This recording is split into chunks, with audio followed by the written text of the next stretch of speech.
Hold on a minute. What's going on here? Hey? A 3-1 away win at Aston Villa to advance into the next round of the FA Cup from Pochettino's imploding and failing Chelsea. A world-class free kicks set-piece goal from Enzo Fernandez, Chelsea's number 8, who celebrates in such a manner to assert the message. I'm not effing leaving, Wolf of Wall Street style, after certain reports that, by the way, I didn't report on Chelsea News. Look, let's have it right, ladies and gentlemen. Make no bones about it. Aston Villa are a form team. The last game they came off, they won 5-0 away from home. Granted, against lower opposition, but 5-0 away from home. We ate 4 goals at home. Our away form isn't good. Their away form is impeccable. Go check it out. Their away form is insane. Chelsea fans were like, fearing the worst in this game. Slapped him up. What does this mean? I don't know. And I'm beginning to think I never will. But ladies and gentlemen, welcome back to Welcome back to Football Therapy with me, your host, Jan. Welcome to your complete breakdown here in the living room, not studio office today, which is daily Chelsea news. Boys, girls, ladies and gentlemen, we've already done it. A good performance pretty much throughout. Nearly scored again at the very end there from Nico Jackson to make it 4-1. Probably shouldn't have conceded. Well, yeah, we shouldn't have conceded despite a late flurry from Villa. Villa had an off day, but we sort of, made them have an off day as well. If you're feeling good, this is your opportunity to let me know by liking and subscribing. Hey? We're so close to 180,000 subscribers, which is a significant number, you'd have to say, right? 180, that's a nice round number. So let's see if we can get there together. Thank you for... Only if you want to, but if you do choose to subscribe, hit the bell so you get notified. Alright, man. Jesus. What an incredible game of football. I didn't have any expectation for this. I was concerned. We saw everything. We saw Thiago Silva being dropped after Bell Silva's tweet, and then introduced towards the latter stages of the game and played the back three. The back three that, has been rumoured across the Chelsea grapevine. Of course, I did a video on it as well, that Pochettino was considering a back three, and for the first time this season, we saw a conventional back three. Not this asymmetrical hybrid when Levi Colwell's playing left back and it's all a bit weird. No. 3 centre-backs and Chilwell and Gusto, full-backs, playing wing-back. Chilly's not young, but, dynamic up and down wide players. It was a proper back three towards the end. And we conceded, actually, so maybe it isn't the answer. But that's for another day. So, what happened? Well, we had 3 goals. I'm going to take you through the lineup, player performances, and as always, ramifications of this result. To those of you who are new or haven't been around for a while, a reminder that there are daily videos here on the channel, Chelsea news videos, so you are welcome to join the fun. And what is actually a wonderful football therapy community. We are the best.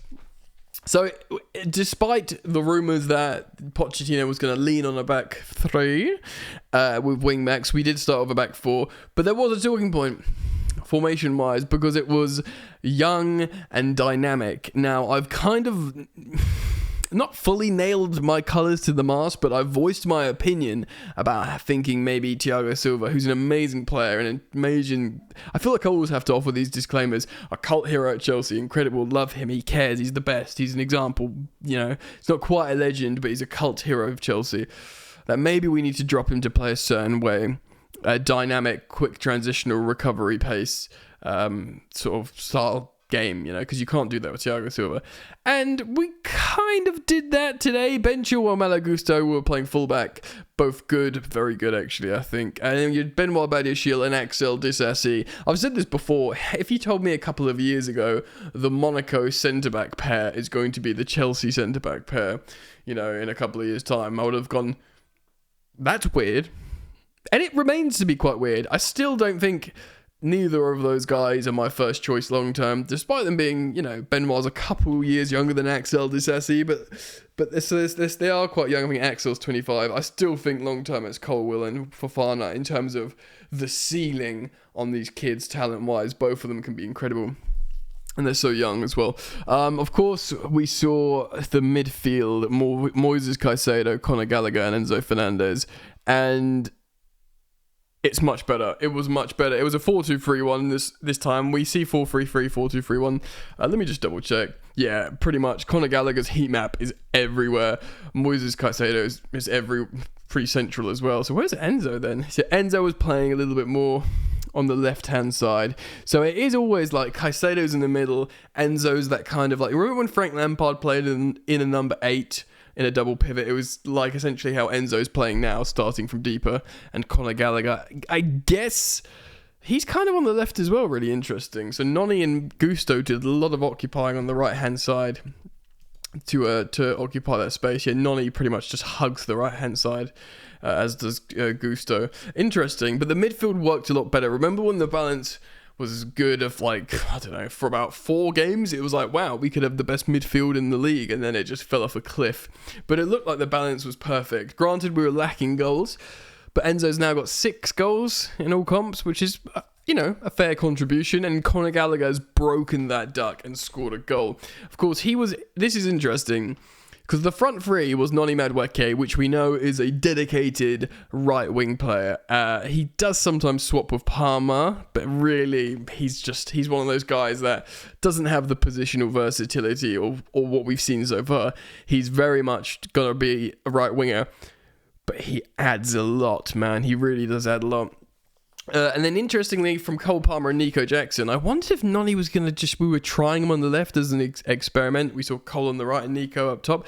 But no, Nico played as a left winger, Cole Palmer played as a false 9. Of course, there can be a lot of rotation within that front three as well. But really interesting, actually. I still maintain it doesn't get the most out of Cole Palmer. And later on, we saw Nico playing in a striker role. Of course, he played well on the left, and he plays well down the middle as well. Genuinely. So how did this game go down, baby girl? Well, Daddy's going to tell you. All right, mate. So, early doors, Conor Gallagher gets a goal in the 11th minute, assisted by Noni Madueke, who for the 70-odd minutes he played had a really, really good game, I think, and showed he's just a valid... And he was not trusted for a long time, Noni. So, we'll talk about player performances briefly. We'll go through it shortly. 11th minute, Conor Gallagher scoring a great goal. Great move. Noni Madueke sort of doing a really sort of narrow cutback. And a great finish from Conor, one that we've been waiting for him to do for such a long time. And it took till the 7th of February in the season. But better late than never, and especially in a knockout game.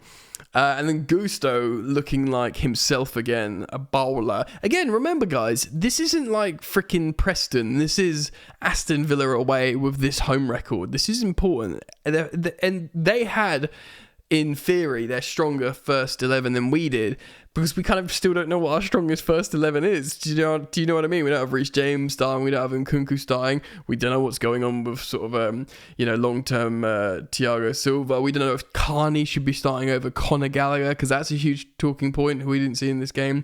Some people still think Mudrik's going to be the long-term solution for left wing. So it was, the definitive stronger Aston Villa preferred side than Chelsea. And so Nico scores in the 21st minute and we're cooking, bro. We go into the second half, right? We're 2-0 up and we're thinking, right, we got to be careful here, man, because Aston Villa can sober up. They looked bad. There's going to be 2 reasons for that. One is they had an off night, and no matter what you say, you'll hear the neutrals that probably all prefer Aston Villa over Chelsea. So yeah, Aston Villa had an off day, and you can't escape that because there's a great deal of truth in that. But at the same time, Chelsea made him look, not as good. Just looking at the stats for the entire game, Chelsea had 51% possession, so possessions down the middle. Both teams had 15 shots. They had 5 shots on target to our 8. So actually the game was pretty close towards the end when they started having a bit of a flurry. Of course, 10 minutes into the second half is that moment. Enzo Fernandez wins what, granted, is probably not a free kick. But But who gives a ruddy so-and-so when he does what he does? We've been waiting for him to like score a goal like that. Like, he scored, I think, maybe one long-range goals. He scored a few goals for Chelsea. But this was like a world-class free kick. He's got and it's just so... Look, man, remember the first game against Liverpool when Jamie Carragher was like doing his Scouse analysis and couldn't believe how good Enzo was and bossed that game against Liverpool. He did win the best young player at the World Cup. He was playing amazing for Benfica in the Champions League. This kid was like, wow, he is in there. Do you know what I mean? And for him to have just scored a world-class free kick away from home against a form Europe, top 4 Premier League side is just like, oh, okay, good. You've done that. You're slowly ticking on. You might get into double digits for goals this season, maybe across all comps. That's a great return for a number 8 like you. Yeah, it's totally, fine. Good. And it's a worldie. He took off his shirt, of course, did like because he's just scored an absolute belter. That's probably won the game, let's be real. That was like the goal. Away from home against a good side. Pay the respect to the opposition. But like all these stuff coming around saying you regret signing for Chelsea with these silly news stories. And I think it was him that he pointed to he pointed to the badge and then to the grass and took his shirt off. And I think, it was a message more than anything else. And a feel-good moment for the Chelsea fans, you'd have to say. All right, mate, so 3-0 up. We're feeling good. Lots to go, actually. I mean, you feel like the game's cut with, obviously people will remember Luton at that point. But at the same time, you'd feel like we could win this 4-0. We could batter Villa, or we might win this 4-1 or something. Of course, we end up winning it 3-1. Changes. Emery does make changes. He kind of waits, but he gets Diaby on, who, of course, scores the goal. He's a very good player.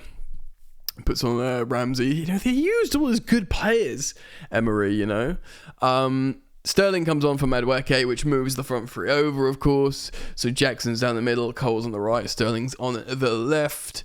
Petrovic gets booked for time wasting, which was going to happen eventually. And of course, we see the big moment in the 81st minute. Poch is thinking, right, 10 minutes to go, we're 3-0 up. I've seen this team before flop and do silly sausage stuff. Let's not mess about here. Let's do this back three that everyone's been talking about in the media, bro. Which we do. So we go to a back three in the 81st minute because Palmer comes off for Silva. That's an attacker off. That's a defender on. So we see 3 centre backs. That's Thiago Silva flanked by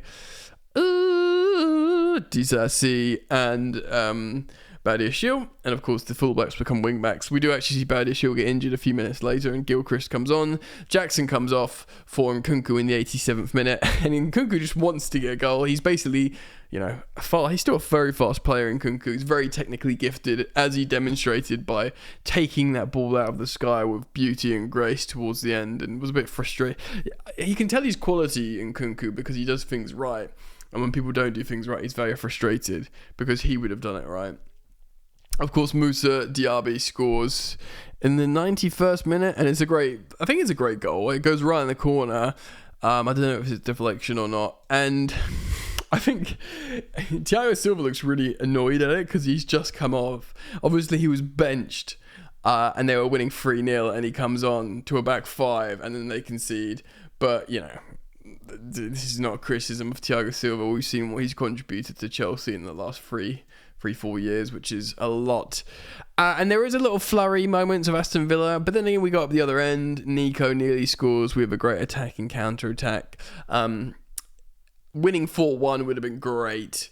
Winning 3-0 would have been great. But I tell you what, mate, if you said to me before the kickoff, 3-1 to Chelsea, I would have ripped not just your hand off, your freaking arm off, bro. I'm telling you. Player performances, Georgi Petrovic, despite conceding 9 goals in the last 3 games, I think he's very good, very impressive, quietly going about his business, looking much better. Gusto, a whole world better than he has been. But people forget, Gusto's still 20 years old. Give him he's been in for value for money, and how he's just most of the time played in the Prem. He's been a profoundly good signing. Ben Chilwell, good. On my Instagram, I do halftime Instagram shows at Football Yannick, if you're interested. People were getting super gassed on Ben Chilwell. I think it was good. I think it was amazing. He did that weird, like, foul throw, which we don't like to see. Centre-back's good. I ain't going to say any more about that. Midfield, much better. Enzo Fernandez, of course, ended up winning man of the match, not just for his super goal, but he bossed the game. He's amazing, Enzo Fernandez. He is the one.